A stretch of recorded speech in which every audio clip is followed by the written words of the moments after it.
जय माता दी, जय श्री महाकाल, जय माँ कामाख्या। हम गुरु कराल रुद्र तारकवालाचार्य जी आप सभी का पुनः स्वागत करते हैं हमारे इस यूट्यूब चैनल महातंत्र ज्ञान और हमारे इंस्टाग्राम पेज श्री गुरु रुद्र तारा जी पे। भगवती आप सभी का कल्याण करे, आप सभी की मनोकामनाओं को पूर्ण करे। तंत्र साधना के क्षेत्र में हम गुरु कराल रुद्र तारा जी आप सभी को आगामी अम्बुबच्ची की ढेरों ढेरों शुभकामनाएं देते हैं।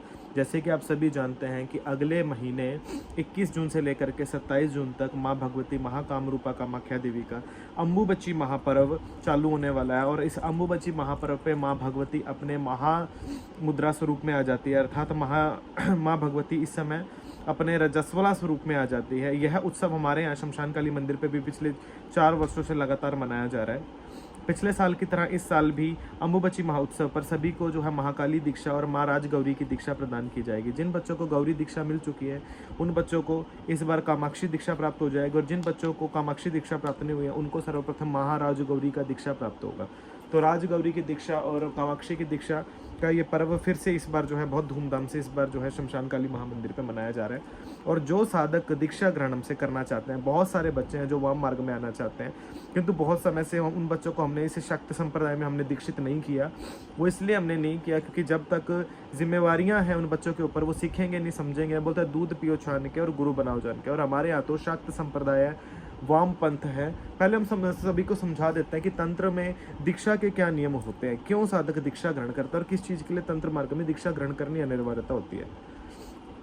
देखिए, दैनिक दिनचर्या का क्षय अर्थात अपने जो आपके मन के अंदर जो भी आकांक्षाएं होती हैं, आपके मन के अंदर जो इच्छाएं होते हैं, उन सब का क्षय कर देना, उनको मुक्त कर देना, अपने पाप कर्मों का विसर्जन कर देना, उसके उपरांत गुरु चरणों में जाकर के अपने आप को समर्पित कर देना। इसका मतलब होता है दीक्षा, कि अपने आप को समर्पित कर दिया, अपने स्वतः को, अपनी स्वस्मृति को जो है मूल रूप में क्षतिग्रस्त कर देना, खत्म कर देना, उसे दीक्षा बोला जाता है। और जब गुरु चरणों में आना होता है, दीक्षा से पूर्व साधकों को कई नियमों की पालना करनी पड़ती है। जिस समय साधक देवी की दीक्षा के मार्ग पे बढ़ता है, पहले तो देखिए जाने कि दीक्षा में क्या क्या चीज़ों के अनिवार्यता होते हैं, क्या क्या पूजा करनी पड़ती है, किस प्रकार से होती है और क्या क्या चीज़ें चढ़ानी पड़ती हैं इसमें। मूल रूप में जो साधक हमसे दीक्षा ग्रहण करना चाहते हैं वो मूल रूप में उनको 4 चीज़ों का जो है उनको नियम की पालना करनी पड़ती है। पहली चीज़ तो यह कि दीक्षा से पूर्व साधक को अपना गर्भजून संस्कार निकालना पड़ता है। गर्भजून संस्कार में जो साधक दीक्षा ग्रहण करते हैं मूल रूप में उनको 9 दिनों तक जो है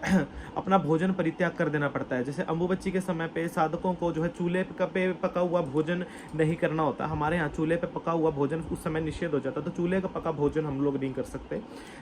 जिन साधकों को दीक्षा ग्रहण करना पड़ता है, दीक्षा ग्रहण करने से 1 सप्ताह पूर्व तक उनको चूल्हे पे पका हुआ भोजन नहीं करना है। दूसरा, उनको सिला हुआ वस्त्र धारण नहीं करना है 1 सप्ताह तक, 8 दिनों तक, 9 दिनों तक उनको सिला हुआ वस्त्र धारण नहीं करना है। काले रंग का बिल्कुल भी प्रयोग नहीं करना है, काले रंग का एक धागा भी शरीर पे नहीं होना चाहिए। लाल वस्त्र उनको धारण करना है। यदि कोई नारियां दीक्षा ग्रहण कर रही हैं तो नारियों को जैसे साड़ी होती है, साड़ी वो पहन सकती हैं, या चोला होता है हमारे यहाँ जो शाक्तों में, तो लबादा जिसको बोला जाता है, तो चोला धारण कर सकते हैं साधक। और सारी जो नारियां हैं वो मूल रूप में लाल साड़ी धारण कर सकते हैं। और याद रखिए कि काले रंग का एक भी धागा नहीं होना चाहिए। माँ के लाल पहले बनना पड़ता है। काले तो जो है शक्ति के जो है तंत्रोक्त स्वरूप का प्रतीक होते हैं, तो उस समय काले नहीं चलते। शक्त संप्रदाय में पहले लाल बना जाता है माँ के, तो लाल वस्त्र धारण करना होता है। भूमि पे शैया करना होता है। एक समय आपको फलाहार होना पड़ता है, समझिए।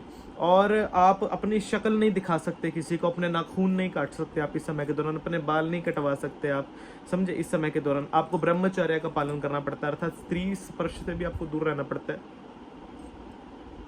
अपने कपड़े किसी और से नहीं धुलवा सकते, खुद धोने पड़ते हैं। और सूरज की किरण नहीं देखनी होती इस समय के दौरान। तो ये दीक्षा से पहले के नियम होते हैं। साधकों को पहले दीक्षा ग्रहण करने से पहले इन कठोर नियमों की पालना करनी पड़ती है, और ये प्रूफ करना पड़ता है कि आप अपने कठोर ब्रह्मचर्य को स्थापित कर सकते हो और आप अपने कठोर ब्रह्मचर्य के द्वारा शक्ति की साधना के मार्ग पे आगे बढ़ सकते हो। दीक्षा के उपरांत जीवन बिल्कुल बदल जाता है। दीक्षा के बाद भी जो है 4-5 चीज़ें गुरु के द्वारा छुड़वाई जाती हैं, जो संपूर्ण जीवन भर जिनका आपको परित्याग करना पड़ता है। दीक्षा के उपरांत जो है घर के अंदर कई नियम आपके बन जाते हैं। आपको जो है ज़्यादा संपर्क नहीं रखना पड़ता किसी से भी, अपने भांडे बर्तन अलग रखने पड़ते हैं। आप भूमि के स्पर्श में नहीं बैठ सकते, आप जो है और अपना आसन अलग रखना पड़ता है आपको मूल रूप में। अपना साधना कक्ष में जो जो नियम होते हैं उनको परिवर्तन करना पड़ता है मूल रूप में। शक्ति को चढ़ाए जाने वाली चीज़ों में परिवर्तन आपको करना पड़ता है, अपनी पूजा पाठ के नियमों में परिवर्तन करना पड़ता है। तो प्रत्येक चीज़ में दीक्षा से पहले ये नियम होते हैं। जो साधक हमसे बार बार दीक्षा दीक्षा दीक्षा करते रहते हैं तो उनको पता होना चाहिए कि दीक्षा इस प्रकार से होती है। पहले उनको अपने 7 दिनों तक 8 दिनों तक उनको पहले अपना जो है कठोर ब्रह्मचार्य का हमको जो है प्रूफ करना पड़ता है कि वो योग्य है या नहीं है। दूसरी चीज़, जब ये दीक्षा सभी को दी जाएगी, महागौरी दीक्षा है, पहले तो राजगौरी माता की दीक्षा, और उसके उपरांत जिन बच्चों का गौरी महामाया का दीक्षा हो चुका है उनको सर्वभद्र महामाया कामाख्या की दीक्षा प्रदान कर दी जाएगी।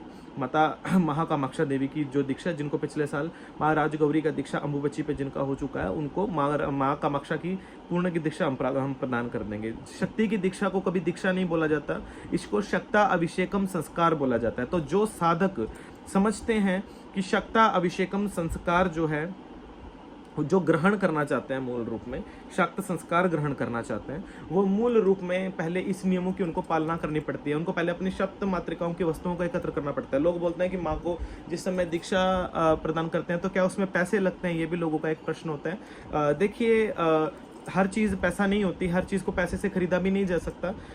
भगवती महामाया तो ललित जीवा दिगंबर है, अर्थात ये प्राण शक्ति जो आपके अंदर इस समय जीवंत स्वरूप में विद्यमान है, जिसको आप देख पा रहे हो, राइट। आप जीवित इंसान हो। आपके संसार में क्या होता है, आपके संसार में फल फूल नैवेद्य वस्त्र उपवस्त्र पुष्प ये सब चीजें आपके यहाँ पे अवेलेबल होते हैं। आप कहीं ना कहीं इनका उपभोग जीवन में करते हो, इसलिए आप माँ को प्रदान करते हो। माँ को आवश्यकता नहीं है इन चीजों की, लेकिन जब आप दान करते हो या आप माँ को प्रदान करते हो, आप इसलिए प्रदान करते हो ताकि आपने कहीं ना कहीं किसी से लूट कसूट के या किसी का दिल दुखा के या उसका किसी का मूल्य कम करवा के, आसान भाषा में मान लीजिए कि अगर हम साधु हैं, हमारे पास खाने के लिए कुछ नहीं है और आप धनवान है ना, तो आप अगर हमारे मन में हो कि काश हम उस भोजन को खा ले जो आप खा रहे हो, लेकिन हमारी तृष्णा उसके अंदर रह गई ना, आपने क्या किया कि उसका मूल्य चुका के उसको प्रदान कर लिया और खुद खा लिया, तो कहीं ना कहीं हमारी नीयत उसमें पड़ी हुई थी ना, तो हमारा दिल दुखा कि काश मेरे पास पैसे होते तो मैं उसको ले पाता। तो ऐसे कहीं ना कहीं किसी न किसी चीज का दिल दुखा करके यदि हमने कहीं किया हो तो वो माँ को प्रदान किया जाता है। एक तरीके से ये परित्याग भी होता है कि हे माँ, हमने ये चीजें आपके चरणों में समर्पित कर दी,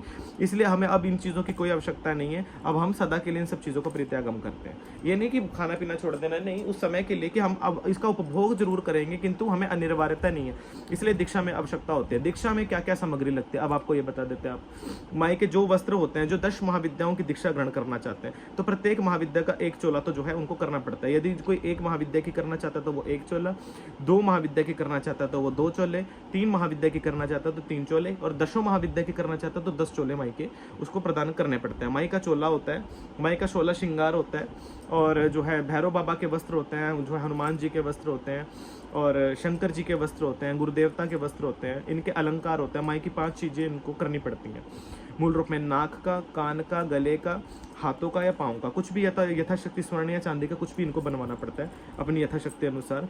जो माई का धातु प्रदान करना पड़ता है, क्योंकि ये और ये नवरत्न प्रदान करने पड़ते हैं आपको नवरत्न के भांति, ताकि साधना के दौरान आपको किसी भी ग्रह की चाल आपके ऊपर उल्टी ना पड़े और आपकी साधना में कोई भी विघ्न ना आए। मूल रूप में आपको 3 चांदी के पात्र अपने पास जरूर रखने पड़ते हैं उस समय पे, एक डाकनी योगिनी का, एक गुरु महाराज का और एक खुद का, 4 पात्र आपके हो जाते हैं। तो 4 चांदी के कटोरे आपको लेकर के आने पड़ते हैं दीक्षा में, क्योंकि हमारे यहाँ पे वाम मार्ग है, चांदी चंद्रमा का प्रतीक होते हैं। जो साधना मार्ग पे हो जाता है उनको गुस्सा वैसे ही ज्यादा आना शुरू हो जाता है, तो वो आपको कंट्रोल में रखता है। एक तरीके से भिक्षा पात्र भी होता है। पुराने समय में क्या हुआ करता कि जो गुरु अपने शिष्यों को दीक्षा दिया करते, वो संपूर्ण नगर से भिक्षा मांग करके उनके जो शिष्य होकर तो उनको भोजन लाया करते। आजकल तो खैर ये चीज नहीं करता, लेकिन ये उसी का प्रतिरूप होता है। तो ये 4 चांदी के लाने पड़ते हैं। 10 महाविद्याओं के 10 चोले आपको साथ में लेके आने पड़ते हैं। उनके वस्त्र, भैरव बाबा के वस्त्र, गुरु जी के वस्त्र, और जो है हनुमान जी के वस्त्र, और ये सब 5 बर्तन आपको लाने पड़ते हैं, जिसके अंदर आप 5 प्रकार का कोई भी भोजन ला करके गुरु महाराज को प्रदान करते हो। 7 तरीके की आपको मिठाई लेके आनी पड़ती है, आपको 7 तरीके के आपको जो है फल लेके आने पड़ते हैं आपको मूल रूप में। 7 तरीके के ड्राई फ्रूट, माई के 2 पान और लौंग इलायची वगैरह। माई के जो है जोत जगाने के लिए आपको घी या तिल का तेल वगैरह जो भी आप चाहें आप लेके आ सकते हैं अपनी श्रद्धा अनुसार। और यहाँ पे वाम मार्ग है, मांस, मछली, मदिरा, मुद्रा, मैतस्य, मंकार, यहाँ पे ये चीज़ें चढ़ती हैं। तो माई के साथ शराब लानी कंपलसरी होती है। भैरव बाबा की और देवी माई की। पंचमंकार में यदि आप दशों महाविद्या के मार्ग पे बढ़ना चाहते हो तो 5 बॉटल आपको अपने साथ जो है शराब लेके आनी पड़ती है माई की। माई के लिए मांस लेके आना पड़ता है, मछली लेके आनी पड़ती है माई के लिए दीक्षा ग्रहण करने जिसमें आप करते हो। और माई को यहाँ पे बल स्वरूप एक छाग बलि इत्यादि आपको प्रदान करना पड़ता है। छाग जो होता है यहाँ पे बलि संस्कार होता है, लेकिन बलि ऐसा नहीं कि उसको हत्या नहीं की जाती, उसको जीवंत छोड़ दिया जाता है। लेकिन एक बार आपको बल शौर्य प्रतीक आपको जीव जो है माँ को प्रदान करना जरूरी होता है, इसलिए एक पठा जो बकरा होता है वो माँ का आपको प्रदान करना पड़ता है, जो दीक्षा का नियम इस दरबार पे होता है। तो जो साधक दीक्षा ग्रहण करना चाहते हैं वो उनको इन सब चीज़ों की व्यवस्था करनी पड़ती है। अपने लिए साधकों को क्या करना पड़ता है, आपको साधना के लिए आपको वस्त्र लेकर के आने पड़ते हैं। अपने वस्त्र लाल चोला आपको सिलवाना पड़ेगा, आपको एक आसन सिलवाना पड़ेगा अपना लाल, या तो ऊनी आसन हो या रेशमी आसन हो, या आप रख सकते हो अपना मूल रूप में। आपको 2 कटोरे साथ में लेके आने पड़ेंगे जो कि नॉर्मल हो, मिट्टी के कटोरे हो जिनको लाल रंग से रंगा हो, 108 जिसके अंदर उड़द के दाने हो, तो ये आपको साथ में लेके आने पड़ते हैं। आपको एक कुशाकोशी साथ में लेके आनी पड़ती है अपने। कुशाकोशी पूजा के दौरान एक भाग होता है, और काली जी की पूजा या 10 महाविद्याओं की पूजा कुशाकोशी में जल अर्पण किए बगैर नहीं होती, तो कुशाकोशी साथ में लेके आनी पड़ती है अपने। और धूप दीप नैवेद्य और बेलव पत्र साथ में जो है चावल और पुष्प इत्यादि, ये सब चीज़ें जो पंच पुष्प जो होते हैं हमारे यहाँ 5 प्रकार के पुष्प के एकत्र किया जाता है। केसर, रौली, मौली, चंदन, अक्षत, बेल और सुपारी, ये चीज़ें आपको साथ में अपने लेकर के आनी पड़ती हैं। और जल का लोटा साथ में जरूर लेके आना पड़ता है कलश के लिए। माई का नारियल चुनरी श्रृंगार साथ में लेके आना पड़ता है। ये चीज़ें दीक्षा में चढ़ती हैं और ये चीज़ें कंपलसरी होती हैं। ये माँ को ऐसा नहीं कि मतलब माँ को हम ये चीज़ें देंगे या माँ भूखी है या माँ को अगर जो गरीब है वो नहीं कर सकता, नहीं, यहाँ पे गरीब की गरीबी का प्रश्न नहीं उठता है। यदि आप संसार में भी यदि आप एजुकेशन प्राप्त करते हो, स्कूल में भी यदि आप जाते हो तो आप टीचर्स को फीस देते हो ना, तो वैसे जिस समय जिस शक्ति की आप आराधना कर रहे हो आप उसको इसलिए प्रदान करते हो क्योंकि आपने निजी जीवन में उनका प्रयोग किया है, इसलिए आप उन सब चीज़ों के परित्याग स्वरूप माँ को वो सब चीज़ें प्रदान करते हो। मूल रूप में आजकल जो इसका खर्चा आ रहा है इन सब चीज़ों का, यदि दरबार से आप व्यवस्था करवाते हो तो नॉर्मली इसका जो है 25 से 27 हज़ार तक खर्चा पहुंच जाता है एक दीक्षा का, हर साधक का। ये जो सामग्री जिसमें आप एकत्रीकरण करते हो या बनवाते हो करवाते हो, नॉर्मली इसमें से कम 15-16 हज़ार से तो कम तो बकरा ही नहीं आता तुम्हारा। इतने में तो जो है नॉर्मली ये सब चीज़ें आई जाती हैं आप लोगों की। तो अप्रोक्स इतना खर्चा एक शक्ति दीक्षा पे आता है। कोई बोले ना कि हम निःशुल्क दीक्षा किसी को दे रहे हैं, तो ये पॉसिबल नहीं है, क्योंकि शक्ति के मार्ग में ऐसा हो ही नहीं सकता। शक्ति का ये नियम है, हम उस संप्रदाय से हैं जहाँ पे गुरु दक्षिणा स्वरूप में दक्षिण हस्ते अंगुष्ठे, अर्थात गुरु दक्षिणा के स्वरूप में साधकों से उनका अंगूठा तक मांग लिया जाता है। और ये जो दक्षिणा होता है वो गुरु का हक होता है, तो हम दक्षिणा की हम मांग नहीं करते किसी से भी। लेकिन ये जो सामग्री है जो साधक अफोर्ड ना कर पाए, हम यहाँ पे उनके लिए वैकल्प करवा जो है बनाते हैं। यहाँ पे दरबार में माता शमशान काली जी के मंदिर का निर्माण हो रहा है, आप सभी को पता है। तो आप अपनी श्रद्धा अनुसार, आपको कोई पूछने वाला नहीं है, कोई कहने वाला नहीं है, आपके ऊपर कोई ऐसी मनाही नहीं है कि आप ये सब चीज़ों को एकत्र करें। आप अपनी श्रद्धा अनुसार लिफाफे के अंदर जो आपसे श्रद्धा संबंध बन पाए, आप जो इसके लिए जो फंड्स है आपको इकट्ठे करके चले जाएं माँ के मंदिर में, जिसका प्रयोग आने वाले अब शमशान भूमि के अंदर भी किया जाएगा। क्योंकि इस मंदिर के प्रोजेक्ट के बाद अब महाश्मशान का प्रोजेक्ट इस मंदिर पर लॉन्च होने वाला है, आप सभी को पता है। और जिस महाश्मशान के अंदर आपको भी ये पता है कि महाश्मशानों के अंदर कोई घुसने नहीं देता, आप लोगों को पूजा नहीं करने देता, और श्मशानों के अंदर आपको कोई बैठने भी नहीं देता, आपको उतारे भी आप अगर करने जाते हो आपको वो भी नहीं करने देता, शमशानों के खड़ने नहीं देता आपके। इन सब समस्याओं को परे हटा करके हमने साधकों की सुरक्षा के लिए, साधकों के साधना क्षेत्र को आगे बढ़ाने के लिए हम महाश्मशान की स्थापना करने वाले हैं, जिसका फल साधकों को ही मिलेगा, हमें तो मिलने वाला है नहीं। तो ये सब चीज़ों का के लिए आप महाश्मशान में अपना सहयोग कर सकते हैं। तो हमने ये बताया कि जो जो दीक्षा के लिए ये सामग्री लगती है, जो एकत्र कर सके वो सामग्री साथ में ला सकता है, और जो एकत्र ना कर सके तो वो अपनी श्रद्धा सुमन जो इसके फंड्स बनते हैं वो दरबार पे आप जो है लिफाफे में जो है डाल करके चले जाए। आपको कोई पूछ करके जो है पूछने वाला नहीं कि आपने क्या दिया क्या नहीं दिया, राइट। या फिर अगर आप ये भी नहीं कर सकते तो जितने का अगर आपकी ये सामग्री बनते हैं उतना ही आप संकल्प लेकर के महाश्मशान के लिए जो ईंट, रेता, बजरी, सीमेंट इत्यादि जो आने वाला है उसमें आप अपना सहयोग कर दीजिएगा, तो भी आपका सेम लग जाएगा, तो कोई इतनी बड़ी समस्या नहीं होती है। तो ये दीक्षा के रिगार्डिंग है सभी को। तो जो साधक आने वाली अम्बुबची महापूजा पे दीक्षा ग्रहण करना चाहते हैं तो निसंदेह वो जो है आने वाली अम्बुबची पे जो है इस दीक्षा को ग्रहण करें। आने वाले महीने में अम्बुबची से पहले सभी को लॉन्च कर दिया जाएगा, बता दिया जाएगा कि महाकाली दीक्षा किस दिन हो रही है या माई की दीक्षा किस दिन हो रही है। तो सभी साधकों को एक ही दिन पे दीक्षित किया जाएगा, दरबारी लोग उस दिन ना आए। हमने पहले सबको बताया कि दीक्षा के रिगार्डिंग ये चीज़ें लगते हैं, और यदि कोई नहीं अफोर्ड कर सकता तो वो अपना श्रद्धा सुमन जो उनसे बन पाए वो अपने लिफाफे के अंदर डालें, चुप करके दरबार पर रख जाए, कोई उनसे पूछने वाला नहीं है, ठीक। ताकि सभी का अपना अपना होता है सिस्टम, और सभी चाहते हैं कि भक्ति के मार्ग पे लग पाएँ। किसी पे होता है, किसी पे नहीं भी होता है। जब माँ ने दिया तो उस समय आप अपनी इच्छा से और ज़्यादा अच्छा कर सकते हो। तो बस ये नियम है सभी का, हमने बता दिया। जो कुछ है आप अपने अकॉर्डिंग जो है फंड्स इकट्ठा कर सकते हैं। आप चाहे सामग्री ला सकते हैं, जैसे आपका चाहे, आपका दीक्षा हो जाएगा, कोई ऐसी समस्या वाला बात नहीं है।